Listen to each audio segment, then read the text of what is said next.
Bueno, buenos días a todos. Gracias por venir a escuchar esta charla. Espero que algo les quede y me gusta que estén interesados en tratar de aprender un poco más sobre Bitcoin y cómo funciona. No sé, ¿esto ya está? Bien, buenísimo. Bueno, la charla. Voy a tratar de hacerlo lo más ameno posible. En el caso que después tengan alguna pregunta un poco más técnica también, me lo pueden hacer. Lo importante, digamos, de esta charla sobre la mempool y tratar de entender, voy a hacer un pequeño relatito primero para los que quizás no entienden o no tienen muy claro cómo funciona Bitcoin.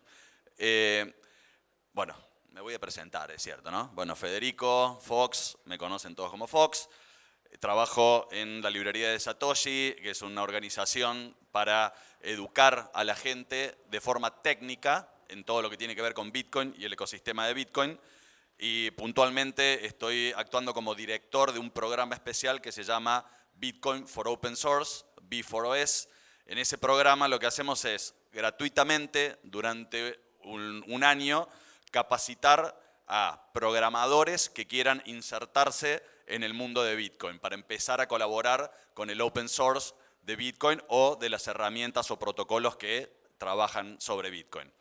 Es un curso muy bueno, digamos, no es propiamente un curso, perdón que lo dije así, sino que es más bien una capacitación con mentores y autocapacitación y peer learning, o sea, lo que tratamos es que de forma socrática todos vayamos aprendiendo los temas, compartiéndolos y de esa manera ser más efectivos en la manera de adquirir los conocimientos.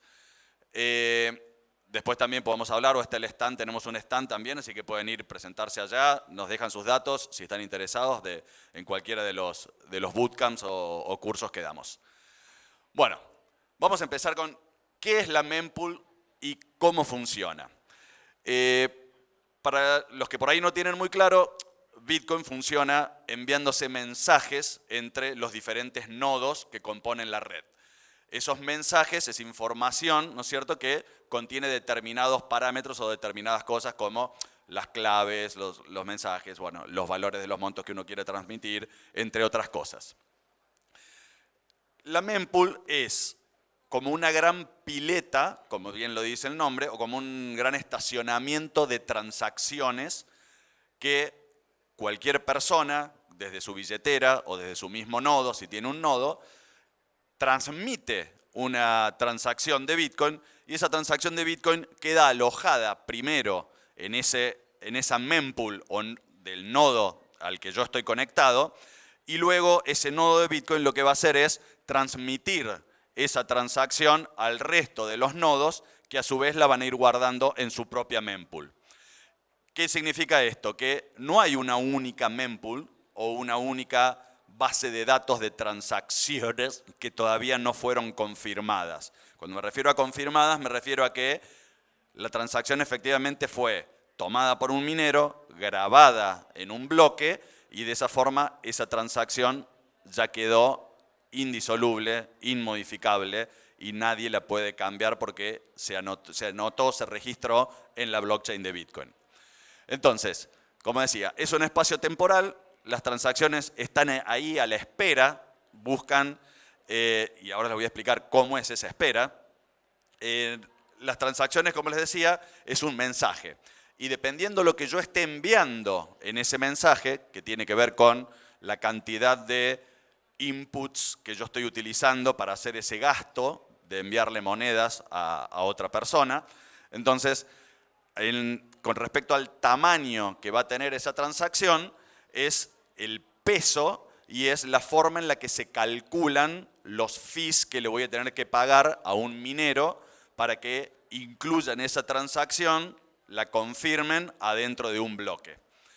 En la mempool, digamos, las transacciones, como dije, no confirmadas y las prioriza la mempool con el peso o el valor que va a tener que pagar de fee en base a ese peso que tiene la transacción. Otra de las cosas, como estábamos, bueno, ¿qué pasa con el tiempo de confirmación de las transacciones? Todos sabemos que la red de Bitcoin perdón, no sé si todos, pero la red de Bitcoin en su protocolo, en su programación, tiene armado un algoritmo que hace que cada bloque se tenga que generar o confirmar o grabar con el resto de la blockchain en un promedio de 10 minutos. O sea, entonces ese es un tiempo, digo promedio porque no está fijo, no es un tiempo fijo de 10 minutos, sino que tiene que ver con cómo varía lo que explicaban recién del hash rate de la minería. Entonces, dependiendo cuánto poder de cómputo exista en un momento determinado en la red, es lo que va a ir variando. Entonces, los tiempos de confirmación son, si yo envío, vamos a hacer un ejemplo rápido, no sé, yo le quiero enviar una moneda a él, o X cantidad de satoshis, y le voy a decir, bueno, desde mi billetera yo quiero pagarle a él, supongamos, $100 en Bitcoin. Entonces, cuando yo le mando los $100 en Bitcoin, mi billetera tiene que calcular el valor de ese fee o esa tarifa que yo tengo que pagar para que un minero me la incluya en el próximo bloque o en el bloque más cercano al que yo estoy haciendo la transacción. Entonces, si yo lo hago en este momento y le envío a él ese monto de dinero, él va a estar esperando recibirlo, pero hasta que un minero no la confirme, él no va a poder hacer uso de esas monedas, por más que yo ya haya hecho la transacción, la firmé y la envié a la red. Entonces, si esa transacción que yo le envié a él, en realidad yo había seleccionado, porque yo lo puedo hacer en algunas billeteras, puedo seleccionarlo, en otras billeteras la billetera lo hace de forma automática. Entonces, ese monto que le voy a pagar al minero se tiene que calcular en el momento que yo hago la transacción para efectivamente ser un monto que va a cubrir el valor que la red necesita en ese momento para insertar esa transacción en el próximo bloque. ¿Qué pasa si yo estoy poniendo un monto bajo porque soy medio tacaño o porque no me di cuenta? Entonces, yo le mando la transacción, él la está esperando y me dice, pasaron 10 minutos, pasaron 20 minutos, pasó media hora, 1, 2, 3 horas, y dependiendo la congestión de la red, que esto tiene que ver con la cantidad de transacciones que se hayan mandado a esa pileta de transacciones y el valor que cada una de esas transacciones le está pagando, o sea, o está queriendo pagar, está como subastando el valor que le interesa para que confirmen su transacción. Entonces, de esta manera, esa gran pileta de nodos, ¿cómo estás? Esa gran pileta, que está en los nodos, lo que hace es ir priorizando las diferentes transacciones en base al costo o al fee o la tarifa que esa transacción está queriendo abonar. Otra cosa importante, como dije al comienzo, no existe una única mempool, sino que cada nodo la puede armar o parametrizar como más considere necesario. Lo normal o por defecto es que cuando uno instala un nodo de Bitcoin, esa mempool tiene un tamaño de 300 megas. Entonces, dentro de esos 300 megas van a entrar una cantidad enorme de transacciones. Pero, ¿qué pasa? Puede pasar que la cantidad de transacciones sobrepase mi capacidad de mempool en el nodo. ¿Qué es lo que ocurre? Si yo tengo transacciones que están pagando, por decirlo de una manera, no sé, 10 pesos del costo de la tarifa para el minero, todas las que paguen 10 pesos van a estar entrando porque van a estar en la primera fila. Las de 9 abajo, las de 8, las de 7. Pero si se me llenó la mempool y yo mando una transacción que solamente quiero pagar 1 peso de tarifa, la mempool directamente me la puede rechazar. No porque no sea una transacción válida, sino porque en cuanto al valor de ese fee, es menor a la cantidad de transacciones que ya están guardadas dentro de esa mempool. Por lo tanto, mi transacción o no va a entrar o va a quedar en mi nodo y cuando mi nodo se las transmita a los demás nodos, no la van a aceptar o la van a aceptar y a los 20, 30, 40 segundos la van a dar de baja porque entraron transacciones que pagan más. ¿Cómo se organizan? Bueno, es un poco lo que estaba explicando recién. Obviamente también lo del tamaño. Ya lo dije, así que seguimos. Bueno, ¿cómo podemos aprovechar o sacarle ventajas a la forma en la que Bitcoin maneja las transacciones? Para decir, bueno, a mí me interesa hacer un pago porque estoy comprándole una cosa aquí en un negocio, hago la transacción, le pago, le hago mi transacción, le envío desde mi billetera Bitcoin y me quiero llevar el producto.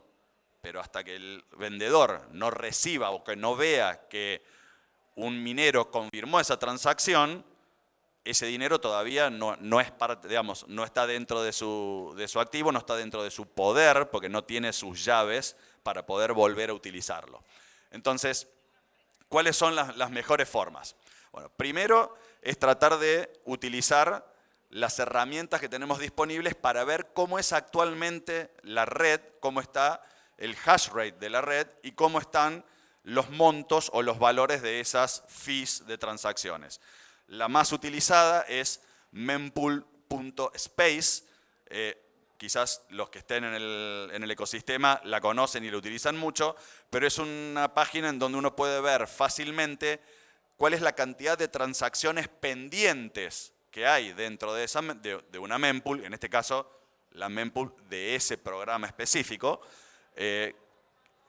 Una cosa que voy a aclarar, si bien todas las mempools son diferentes, en determinado momento casi todas están compartiendo las mismas transacciones que están queriendo ser confirmadas. ¿Por qué? Porque los nodos las van replicando de uno a otro y a medida que se graban, se guardan en un bloque y ese bloque es minado, ahí salen de la mempool, obviamente, y le dan espacio a que entren nuevas transacciones.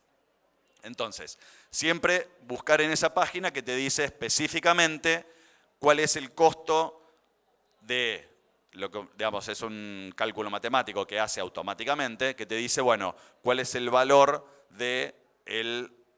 en base al peso de esa transacción. Si uno hace una transacción que está juntando un montón de moneditas de Bitcoin, para los que no saben, Bitcoin se guarda siempre en UTXOs, que son las salidas no gastadas. Cada transacción de Bitcoin tiene monedas que entran y monedas que salen. Entonces, en esa transacción, yo estoy juntando quizás muchas moneditas chiquitas de 5.000, 10.000, 30.000, 40.000 satoshis que fui juntando porque quiero pagar 200.000 satoshis. Entonces, ¿qué pasa? Esa es una transacción que requiere mucha información. Entonces, toda esa información va a hacer que esa transacción sea más cara. Entonces, obviamente, para el lado de los mineros prefieren grabar transacciones que les dejan más rentabilidad, ¿no es cierto? Que les van a dejar más fee o más tarifa. Entonces, uno tiene que ir jugando con eso. Cuando les decía, ven en la página y dice, bueno, la página te marca, para la próxima, si vos querés que tu transacción sea convalidada y confirmada en el próximo bloque, o sea, dentro de aproximadamente 10 minutos, bueno, tendrías que estar pagando al menos, no sé, por decir una cosa, 10 satoshis por byte, que es la medida que se utiliza para el cálculo, y esa transacción va a ser confirmada rápidamente. Ahora, yo puedo elegir, porque es una transacción que no es que estoy transaccionando y comprando un producto que me lo tengo que llevar, sino simplemente le estoy mandando dinero a mi hija que está en la universidad y tiene que recibirlo hoy, mañana, digamos, no pasa nada. Entonces yo ahí puedo jugar y pagar poquito de fee. Eso significa, si la página me está mostrando que yo debería pagar 7 satoshis por byte, la pongo en 2 satoshis por byte y me quedo esperando que esa transacción en algún momento se confirme. Otra de las opciones es utilizar, digamos, hacer estas transacciones en lo que se conoce como los horarios de baja o los días de baja actividad. Usualmente los fines de semana baja la actividad de Bitcoin y las fees suelen ser más bajas. Esto siempre tómenlo con pinzas porque estamos teniendo muchas fluctuaciones muy grandes del valor, ¿no es cierto?, para poder grabar una transacción por diferentes protocolos que están utilizando Bitcoin para inscribir ordinals o runas, digamos, estas nuevas funciones o funcionalidades que le están encontrando a la red de Bitcoin y hacen que en determinados momentos las transacciones sean tremendamente caras. O sea, lo normal es que la mempool te diga que el costo de una transacción es de 2 o 3 satoshis por byte y cuando pasan estas cosas raras, de repente tenés que pagar 300, 400, 500, 600 satoshis por byte. O sea, una transacción en la cual yo quiero enviar $100, por ahí me termina costando 6, 7, 8, 9, 10 dólares, lo cual es carísimo y lo hace inviable para la forma de uso. Otra opción, y yo diría que una de las más importantes, utilizar billeteras que, bueno, primero autocustodial, es parte de la charla después, pero siempre billeteras que te permitan seleccionar a vos de forma dinámica el valor que querés pagar por una transacción.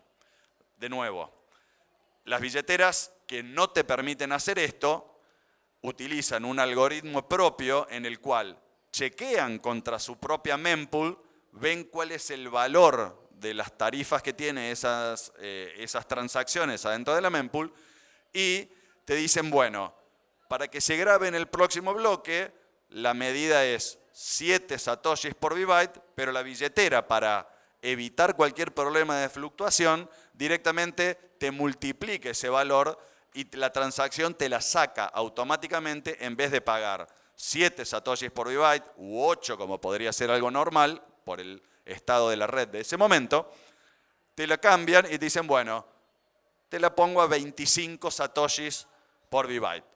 Entonces, bueno, pero si la red está en 7, ¿por qué voy a estar pagando 25? Bueno, es una forma que tienen las billeteras de asegurarse, en parte, que esa transacción se va a hacer rápidamente y va a ser confirmada rápidamente.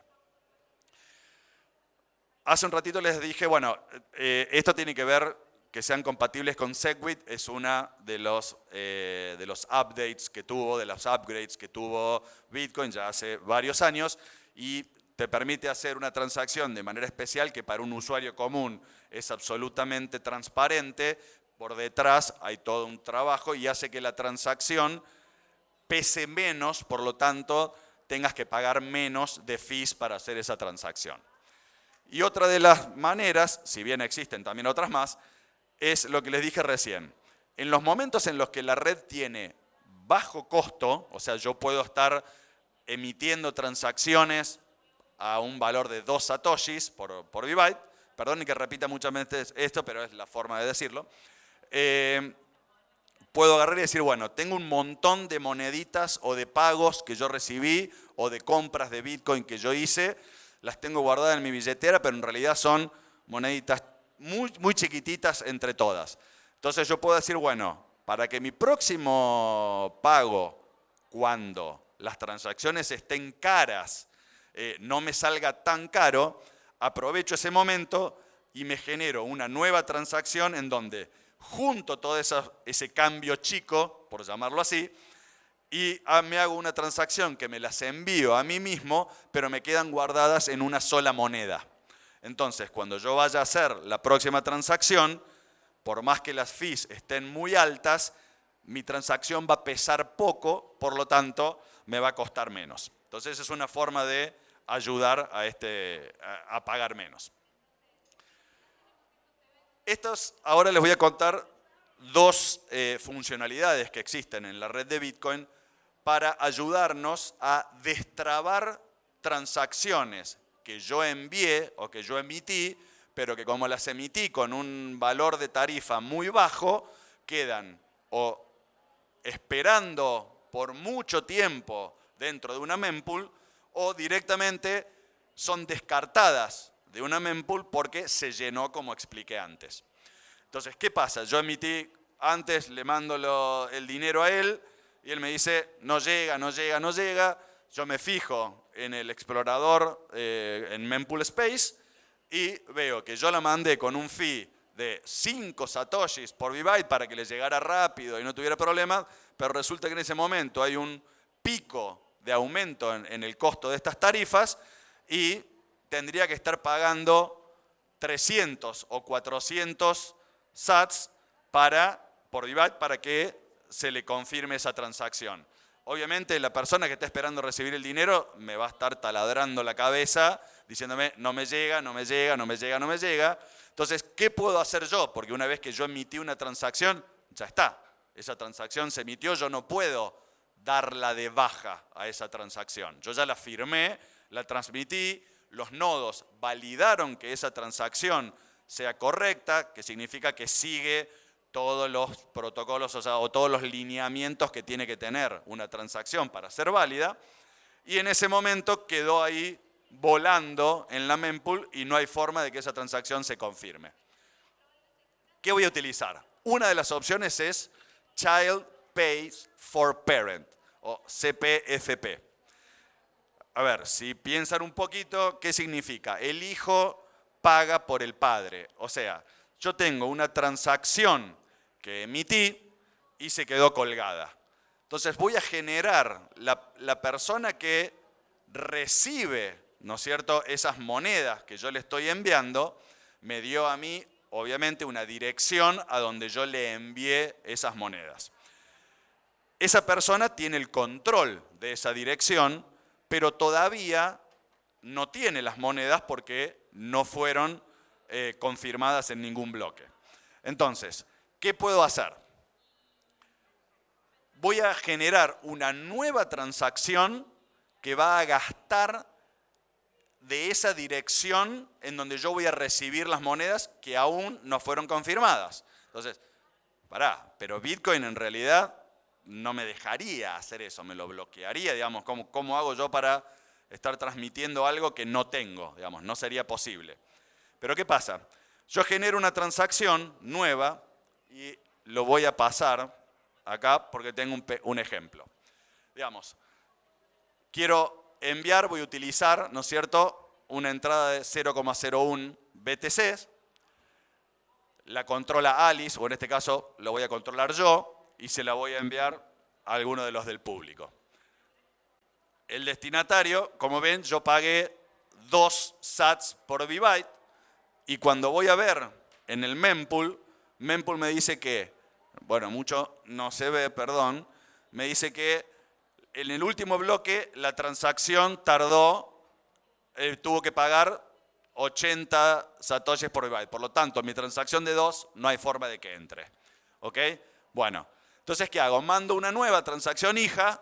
Esa transacción hija va a gastar de la nueva dirección donde yo voy a recibir y le voy a poner un monto de tarifa bastante más alto. Entonces, ¿qué pasa? Las dos transacciones entran a la mempool. Las dos están vivas adentro de la mempool, pero que los mineros van a decir, ojo, si yo grabo la transacción hija en un bloque, no solamente voy a ganar la fee de la transacción hija que estoy grabando, sino que también para poder grabarla previamente se tiene que haber grabado la transacción padre.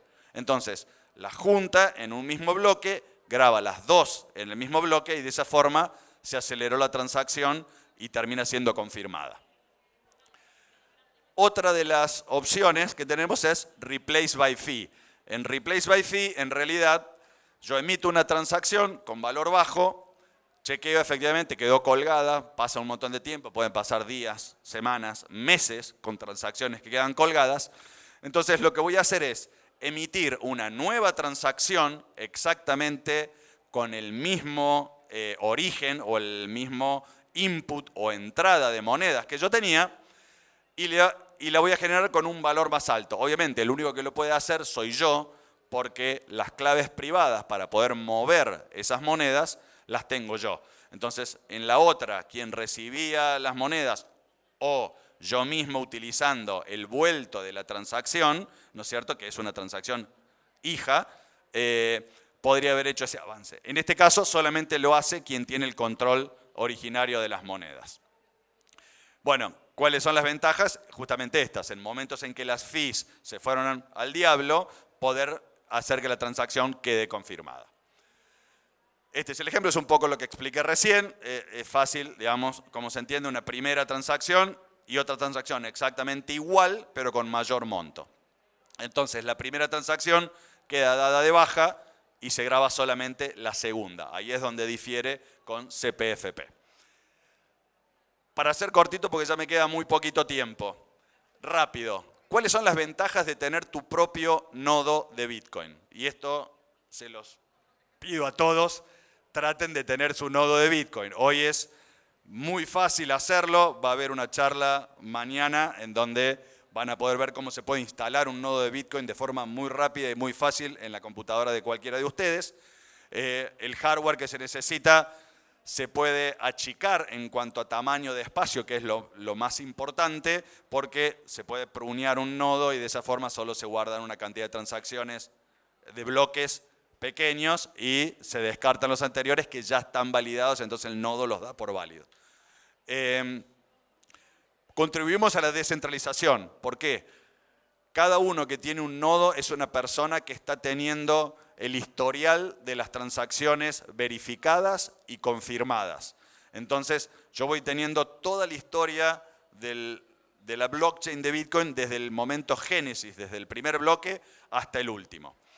Entonces, puedo hacer una verificación, digamos, independiente y con mayor de seguridad. ¿Por qué? Porque cada transacción que llega, mi nodo es el que está chequeando que esa transacción cumple con los estándares y los parámetros requeridos para ser válida y poder ser confirmada.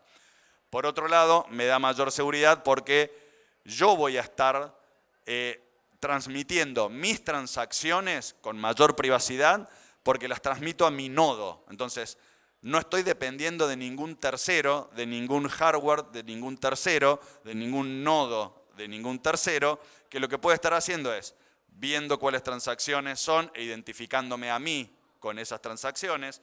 Pueden censurar transacciones y decir, bueno, todas las transacciones que vengan de IPs de Argentina, mi nodo no las acepta. Entonces, bueno, eso es fundamental para hacer esta soberanía o esta descentralización que nos ayuda a que Bitcoin se mantenga como es.